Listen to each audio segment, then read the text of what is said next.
விஷயங்கள் வந்து பார்க்க போகிறோம். குறிப்பாக வந்து பார்த்தீங்க அப்படின்னா திருமணம், எஜுகேஷனு, அதே போல் ஒரு வங்கியில் வந்து ஒரு பேங்க் அக்கௌண்ட் ஓப்பன் பண்ணுறதுக்கு, லோன் கேட்கறதுக்கு, தங்கம் வாங்குறதுக்கு. ஸோ அது இல்லாமல் வந்து நமக்கு வந்து பார்த்தீங்க அப்படின்னா குலதெய்வ வழிபாடு, அதை சார்ந்த விஷயங்கள், நிலம் வாங்குறதுக்கு, பில்டிங் கட்டுறதுக்கு, இப்படி நிறையா டாபிக் வந்து நிறையா இருக்குது. எந்த அளவுக்கு நம்ம வந்து நேரம் வந்து கிடைக்குதோ அந்த அளவுக்கு வந்து நிறைய டாபிக் வந்து நம்ம வந்து கண்டிப்பாக வந்து பார்க்க போகிறோம். சரிங்களா? இது வந்து 100% துல்லியமான ஒரு ரிசல்ட்டை வந்து தரும் அப்படிங்கிறத நான் வந்து உறுதியாக மனப்பூர்வமாக சந்தோஷமாக வந்து தெரிவிச்சுக்கிறேன். இப்போ வந்து முதல்ல வந்து பார்த்தீங்க அப்படின்னாக்க, எந்த ஒரு நிகழ்வாக இருந்தாலும் சரி, எந்த ஒரு சுப நிகழ்வாக இருந்தாலும் சரி, அதில் நமக்கு வந்து எளிதில் காரிய வெற்றி கிடைக்கணும் அப்படின்னாக்க நம்ம என்ன பண்ணணும் அப்படின்னா, எப்பொழுதுமே வந்து குலதெய்வத்தினுடைய அனுகிரகம் நிறைவாக நமக்கு இருக்க மாதிரி பார்த்துக்கணும். ஏன்னா குலதெய்வத்தினுடைய அனுகிரகம் நமக்கு நிறைவாக இருந்தால்தான் எந்த ஒரு காரியத்திலும் நமக்கு வந்து ஜெயம் என்பது நமக்கு வந்து கிடைச்சிட்டே இருக்கும். இப்போ குலதெய்வம் அப்படின்னு பார்க்கும்போது நமக்கு வந்து 5ஆம் பாவம் அப்படிங்கிறது எல்லாருக்கும் தெரிஞ்சது தான். அதே போல் குலதெய்வத்தை குறிக்கக்கூடிய கிரகம் வந்து புதன், இல்லையா? அப்போ இந்த 2 பேருமே வந்து ஒரு ஜாதகத்தில் நல்லா இருந்துருச்சு அப்படின்னாவே, குறிப்பாக வந்து பார்த்தீங்கன்னா புதனில் ஒரு ஜாதகத்தில் நல்லா வலிமையாக இருந்துட்டார் அப்படின்னா நல்ல பேச்சாற்றல் இருக்கும், நினைவாற்றல் இருக்கும், எழுத்தாற்றல் வந்து இருக்கும். அதே போல் பார்த்தீங்க அப்படின்னாக்கா வாக்கு பலம், அதாவது நம்ம வந்து ஒரு விஷயத்த வந்து இந்த நேரத்தில் இந்த காலகட்டத்தில் செய்கிறோம் அப்படின்னு சொல்லும்போது அதே மாதிரி நம்ம வந்து செஞ்சு கொடுக்க முடியும். நிறைய கம்யூனிகேஷன் வந்து நல்லா இருக்கும் நிறைவாக. நிறைய நண்பர்கள் இருப்பாங்க, நல்ல நண்பர்கள் வந்து நிறைவாக அமைவாங்க. எந்த ஒரு செயல் அப்படின்னாலும் அதுக்கு பக்கபலமாக பார்த்தீங்க அப்படின்னா நிறைய பேர் வந்து உறுதுணையாக இருப்பாங்க.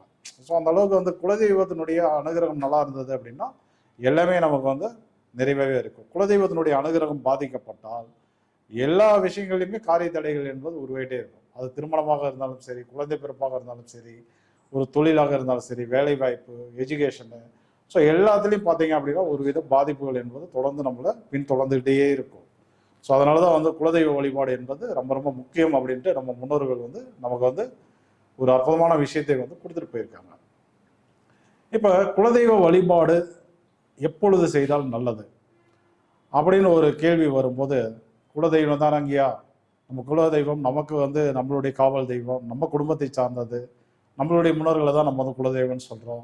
ஸோ இதை வந்து எப்போ செஞ்சால் என்ன, எப்போ வேணாலும் பண்ணிக்கலாமே, எப்போ போனாலும் நம்மளுடைய முன்னோர்களை போய் சந்திக்கிறோம், நமக்கு பக்கபலமாக இருக்கக்கூடிய ஒரு காவல் தெய்வத்தை வந்து மீட் பண்ணுறோம், இதில் இன்றைக்கி தான் போகணும்னு எதாவது கணக்கு இருக்கா அப்படின்னா, இது என்ன கணக்கு அப்படின்னா, உங்களுடைய ஜாதகத்தின்படி உங்களுக்கு குலதெய்வத்தினுடைய அனுகிரகம் முழுமையாக இருந்தால், எந்தவித தோஷமோ கோபமோ சாபமோ இல்லாமல் குலதெய்வத்தினுடைய விஷயங்கள் எல்லாமே வந்து நிறைவாக இருந்தால், நீங்கள் எப்போ வேணாலும் போகலாங்க. நீங்கள் பகலில் போய்க்கலாம், நைட்டில் போய்க்கலாம், வளர்பிறையில் போகலாம், தேய்பிறையில் போகலாம், ஞாயிற்றுக்கிழமையில் போகலாம், புதன்கிழமையில் போகலாம். ஸோ குறிப்பிட்ட நட்சத்திரங்கள், திதி, யோகம், கரணம் எதுவுமே உங்களுக்கு வந்து தேவையில்லை, டெஃபினட்டாக வந்து தேவையில்லை. நீங்கள் எப்போ போனீங்கன்னாலும் அதனுடைய அனுகிரகம் வந்து நிறைவாக நமக்கு வந்து கிடைச்சிடும். ஓகேவா? இப்போ அடுத்தது என்னன்னு கேட்டிங்கன்னா, பொதுவாக எல்லாருமே வந்து குலதெய்வத்தை வழிபாடு பண்ணும்போது திதிகளின் அடிப்படையில் பார்க்கும்போது நம்ம வந்து அமாவாசை திதிக்கு வந்து ரொம்ப முக்கியத்துவம் கொடுப்பாங்க. ஸோ அது வந்து ஃபாலோ பண்ணலாமா அப்படின்னா கண்டிப்பாக வந்து ஃபாலோ பண்ணணும். ஏன்னா அமாவாசை திதிக்கும் குலதெய்வ வழிபாட்டுக்கும் ஒரு நெருங்கிய தொடர்பு என்பது உண்டு. என்ன தொடர்பு அப்படின்னா, நம்மளுடைய குடும்பத்தை சார்ந்த முன்னோர்கள் வந்து யார் வந்து இறந்திருந்தாலும் அந்த ஆன்மாவை வந்து மேலோகம் போயிட்டு நீதி விசாரணைகள் நடத்தப்பட்டு நல்ல நிறைய புண்ணியங்கள் சேர்த்திருந்தால் அவங்க வந்து மீண்டும் பிறவா நிலையை அடைந்து அப்படியே வந்து சிவனை வந்து வந்து ஐக்கியம் அடைஞ்சிடுவாங்க. ஸோ அது இல்லைன்னா பார்த்தீங்க அப்படின்னா பெருமாளை போயிட்டு ஐக்கியம் அடைஞ்சிடுவாங்கன்னு சொல்லலாம். அவங்களுக்கு மீண்டும் பிறப்பு என்பது இல்லை. ஆனால் பெரும்பான்மையான ஆன்மாக்களுக்கு வந்து பார்த்தீங்க அப்படின்னாக்கா மீண்டும் சில கர்மாக்களை, நல்ல விஷயங்களை நிறைய அனுபவிக்கிற மாதிரி இருந்தாலும் மீண்டும் பிறப்பெடுத்து தான் ஆகணும், கெட்ட விஷயங்களை நிறைய அனுபவிக்கிற மாதிரி இருந்தாலும் மீண்டும் பிறப்பெடுத்து தான் ஆகணும். அந்த ஆன்மாக்கள் என்ன பண்ணோம் அப்படின்னு கேட்டிங்கன்னா, நேராக கடலில் வந்து தான் நமக்கு வந்து இருக்கும். அந்த ஆன்மாக்கள் வந்து கடலில் வந்து இருப்பாங்க. அந்த ஆன்மாக்களுக்கு உணவுகள் 3 நேர உணவுகளையும் வந்து சந்திரன் வந்து கடல்ல இருந்து தன்னுடைய அமிர்தத்தை வந்து கொடுத்துருவாரு. ஏன்னா அமிர்தம் என்பது கடல்ல இருக்கு அப்படிங்கிறது நமக்கு எல்லாருமே தெரியும், ஆன்மீக கதைகள்ல நம்ம வந்து பார்த்துருக்கோம். அப்போ கடல்ல இருக்கக்கூடிய அந்த அமிர்தத்தை வந்து அந்த ஆன்மாக்களுக்கு 3 நேர உணவாக சந்திரன் வந்து கொடுப்பாரு. எல்லா ஜீவராசிகளுக்குமே உணவை வந்து சந்திரன் தான் வந்து கொடுப்பாரு, அதுல எந்த மாற்று கருத்தும் கிடையாது. நமக்கு வந்து பார்த்தீங்க அப்படின்னா அரிசி பருப்பு அசைவ உணவுகள் அப்படி இப்படி கொடுத்தாலும் ஒவ்வொரு ஜீவன்களுக்கும் என்னென்ன உணவு தேவையோ அதை வந்து சந்திரன் தான் வந்து கொடுக்குறாரு. ஆன்மாக்களுக்கும் உணவை வந்து சந்திரன் தான் வந்து அமிர்தம் அப்படின்ற வடிவில் வந்து கொடுத்துருவாரு. இப்ப அந்த ஆன்மாக்கள் வந்து கடல்ல இருக்கனாலதான் நம்ம வந்து கடல்ல போயிட்டு அவர்களுக்கு வந்து உணவு, அதாவது தர்ப்பணம் என்ற உணவை வந்து நம்ம வந்து கொடுத்துட்டு வரோம். அதாவது அரிசி மாவுல பார்த்தீங்க அப்படின்னா எள்ளெல்லாம் வந்து கலந்து அதுக்கு உண்டான மந்திரங்களை சொல்லி தர்ப்பணம் செய்து அந்த முறையை அந்த உணவை கொடுக்கும்போது அந்த ஆன்மாக்கள் வந்து எடுத்துக்குவாங்க. அதை நம்மளை மனதார வந்து வாழ்த்துவாங்கன்னு சொல்லலாம். அதனாலதான் கடல்ல கொண்டு போய் கொடுக்குறோம். ஏன்னா கடல்ல தான் அந்த ஆன்மாக்கள் வந்து இருக்கு. இப்ப என்னன்னா சந்திரன் வந்து மாதத்தில் ஒரு முறை அமாவாசை திதி வந்து வரும்போது சந்திரனுடைய எனர்ஜி வந்து பூமிக்கு வந்து வருவதில்லை. ஸோ அவருடைய எனர்ஜி வராததுனால இங்க வந்து உணவு சார்ந்த அத்தனை வகைகளிலும் பாதிப்புகள் என்பது ஏற்படும். இது எப்படி ஏற்படும் அப்படின்னு கேட்டீங்கன்னா, கடல்ல இருக்க ஆன்மாக்கள் அன்னைக்கு வந்து உணவு கிடைக்காது. ஏன்னா அவர் வந்தால் தானே அமிர்தத்தை கொடுக்க முடியும். அவர் வரதில்லை.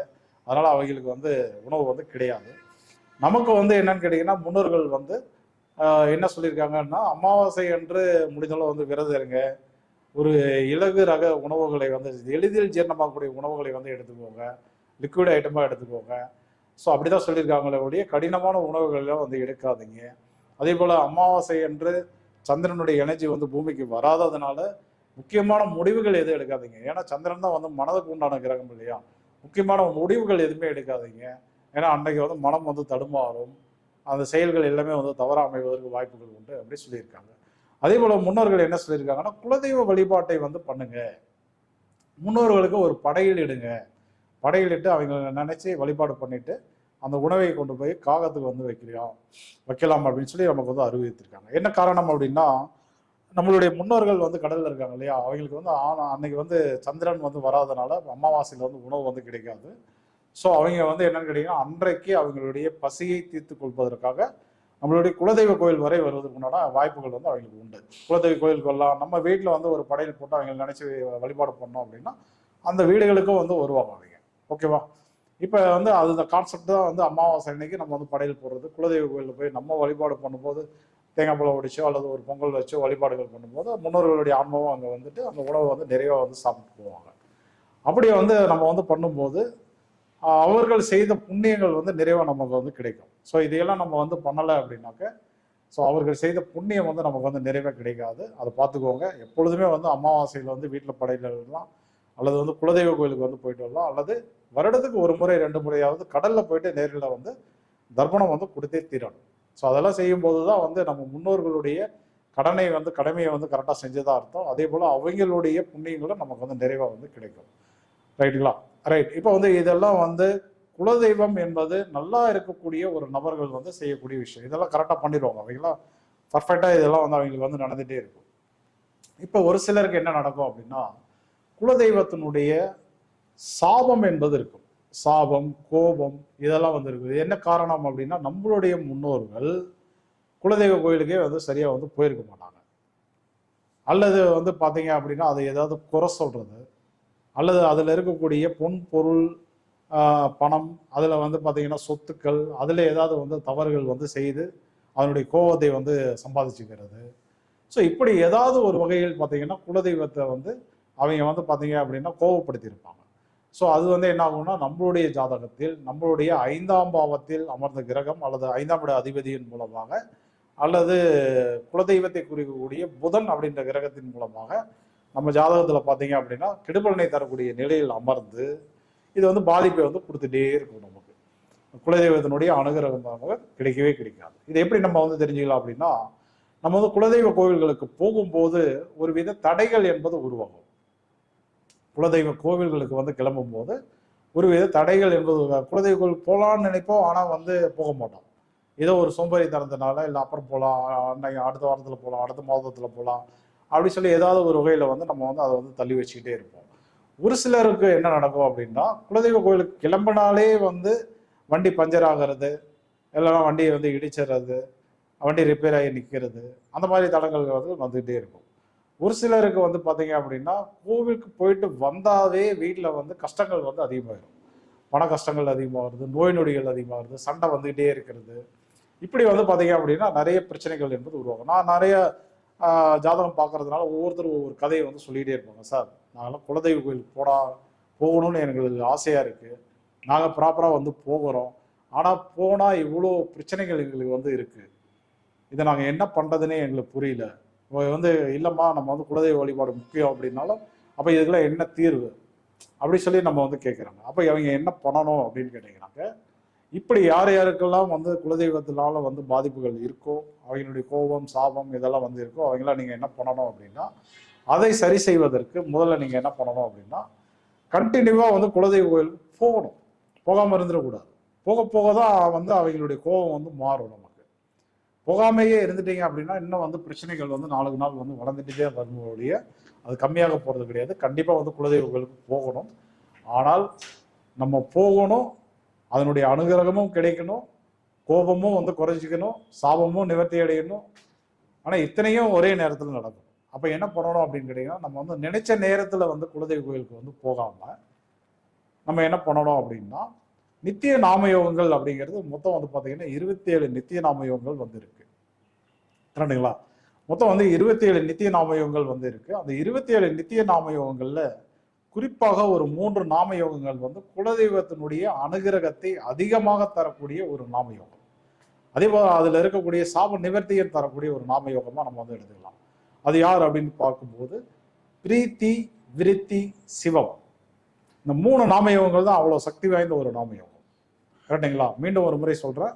பிரீத்தி நாமயோகம், விருத்தி நாமயோகம், அதே போல சிவம் நாமயோகம்.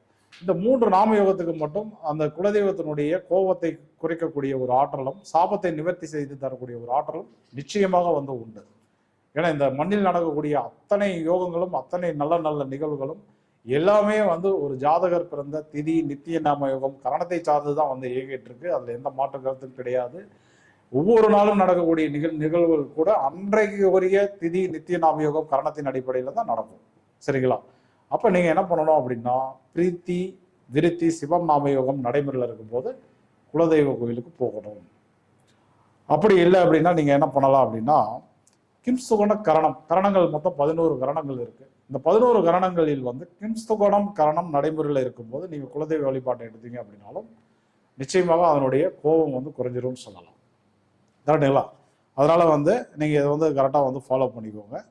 இப்போ அடுத்தது இன்னும் வந்து குலதெய்வத்தினுடைய டாபிக் வந்து முடியல. குலதெய்வத்தில் இன்னும் நிறைய நம்ம வந்து தெரிஞ்சுக்க வேண்டியது இருக்கு. எல்லாம் காமனாக ஒரு வீடியோ போடுவாங்க. எப்படின்னா குலதெய்வ வழிபாடு எப்போ செய்தால் நல்லது, குலதெய்வம் கண்டுபிடிப்பது எப்படி, 5ஆம் பாவத்தை வைத்து இது கண்டறிய வேண்டும், அடுத்தது வந்து குலதெய்வத்தினுடைய அனுகிரகம் இருக்கா இல்லையா, இந்த மாதிரி வேணா நீங்கள் வந்து வீடியோஸ் வந்து பார்த்துருக்கலாம். ஆனால் இந்த டாபிக் வந்து வேற. இப்போ அடுத்தது முக்கியமான ஒரு டாபிக் வர, அது என்னன்னு கேட்டிங்கன்னா, ஒரு சிலருக்கு பார்த்தீங்க அப்படின்னா குலதெய்வம் என்பது ரொம்ப தூரமாக இருக்கும்.